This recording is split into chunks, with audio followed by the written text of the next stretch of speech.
For today's video, nagluto ako ng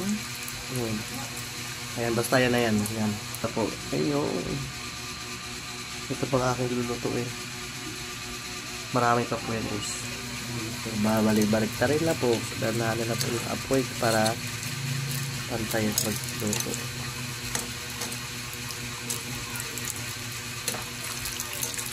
Gulay mo guys.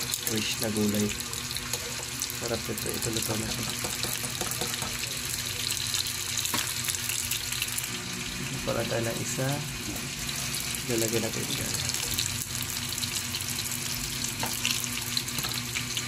Sarap ito. Sobrang dami. Oo, parang may ano. Masarap talaga yung kapakin.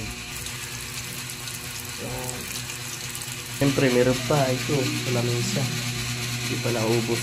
Pagpitoso pa yan. Ang pobing yung kosenero. Shout out sa lahat. Follow po mga.